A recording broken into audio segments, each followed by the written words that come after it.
बेटा जी, आज हमने आइट्रेशंस का चैप्टर स्टार्ट करना है. This chapter is about finding the roots of the equation. Roots क्या होते हैं?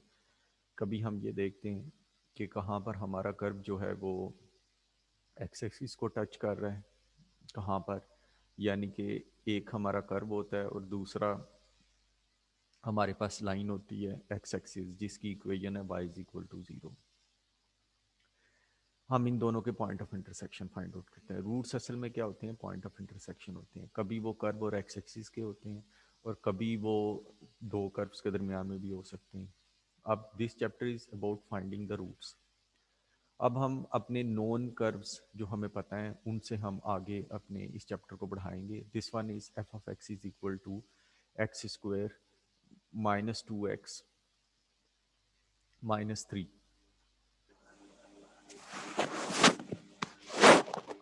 अब इसके अंदर बेटा अगर हम इसको फैक्टराइज करें तो ये हमारे पास इसके दो फैक्टर्स बन रहे हैं. x is equal to -1 and -3, x-3 x+1 दो फैक्टर्स बन रहे हैं.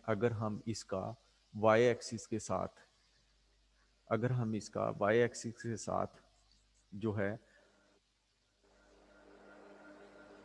अगर हम इसका y एक्सिस के साथ जो हम इसका बेटा वो करें पॉइंट ऑफ इंटरसेक्शन निकालें तो हमारे पास बेटा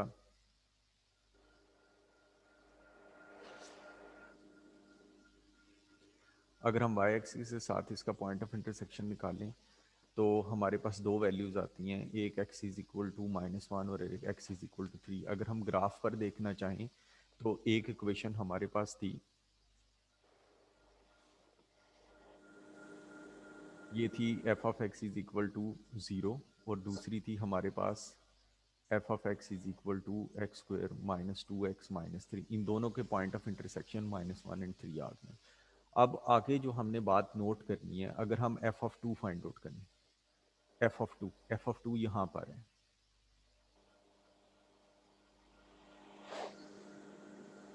ये जी f ऑफ 2 यहाँ पर है, इस जगह पर f ऑफ 2 है.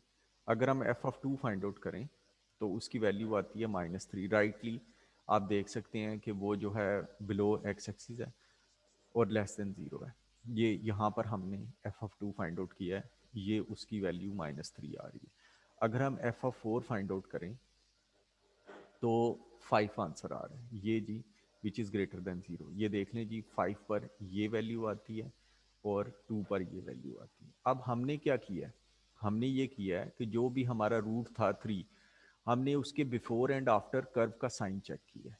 अब ये देखें कि बिफोर में हमारे जो कर्व का साइन है वो नेगेटिव है, ये हमने पॉइंट को प्लॉट कर दिया. आफ्टर में हमारे कर्व का साइन जो है वो पॉजिटिव है, प्लॉट कर दिया. जब हम इस कर्व को आप इन पॉइंट्स को आपस में ज्वाइन करेंगे तो ये एक्स एक्सिस को क्रॉस करेगा. ये बात अपने जहन के अंदर रखें कि जब भी कर्व का वाई का साइन चेंज हो जाए तो वो एक्स एक्सिस को क्रॉस करता है. फैज बेटा बात समझ आई कि नहीं आई? जी जी सर।